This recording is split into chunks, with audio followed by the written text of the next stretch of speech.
Hi friends, welcome to Nisha's Food Hut. Today we are going to see an interesting, tasty recipe using the banana stem, which is obviously very healthy. For that, in a kadai I have using raw rice 1.5 cups. In addition to the rice, I am going to add moong dal 1/4 cup. If you see now, I'm going to just add some water and I'm going to wash the rice and the dals well, so that the particles and the dust that are present in the rice and dal comes off easily. And especially while washing the dal, we should not soak the dal and wash it, as the nutrients and vitamins that are present in the dal goes in the soap water. So if you see now, I'm washing the dal and the rice a couple of times to be clean.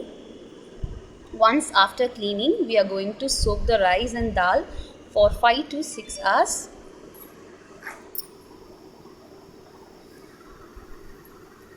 It is necessary that we should soak the rice and dal well, that the batter we are going to grind after this is going to be very smooth. So it's done. Let us rest it for 5 to 6 hours. After 5 to 6 hours, if you see, you can see the rice and the dal are well soaked. Now we can just transfer this rice and dal to a mixer jar, and we are going to grind the mixture into a smooth batter using the soap water necessary and required for the dal and the rice batter to get ready. If you see, the rice dal batter is ready now. Now here comes the banana stem, which is very rich in fiber. I'm going to use 1.5 cups of banana stem, and I'm here going to chop it into small pieces by removing the excess fiber present in it. It is very important that we should remove the excess fiber. It is very beneficial for people who are looking to lose weight. According to the recommendation for the support to weight loss, we can eat 25 grams to 40 grams of banana stem per day. It is also very rich food source of potassium and vitamin B6, which is helping in the production of insulin and hemoglobin. Now if you see, I have chopped the pieces of banana stem into small pieces and I have transferred to the jar, and I'm going to roughly grind it. Don't worry about the discoloration that has happened during the grinding.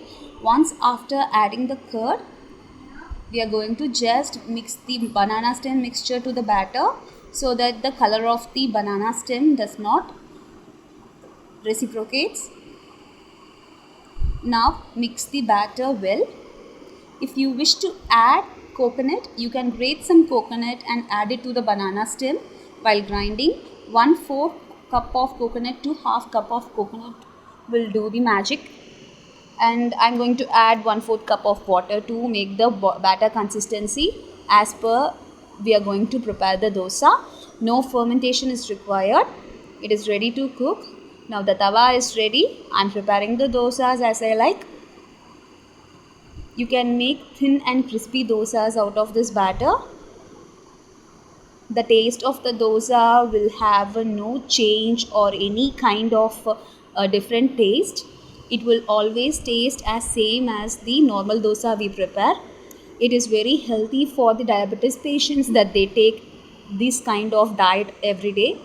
Instead of having the normal idlis and dosas, they can add some starch and fiber items like this, and they can add their diet very useful diet. If you see now, our crispy banana stem dosa is ready. You can try this raw dosa and please let you know all your comments in the comment section. It can also promote healthy digestion, prevent constipation, and promote regular bowel movements. It also helps to regulate the blood pressure. Having these much benefits, we should not miss such a tasty recipe that we have prepared today.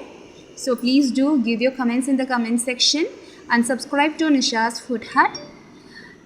I will meet you with a simpler and a healthy recipe in the next video. Stay in touch. Keep watching. Thank you.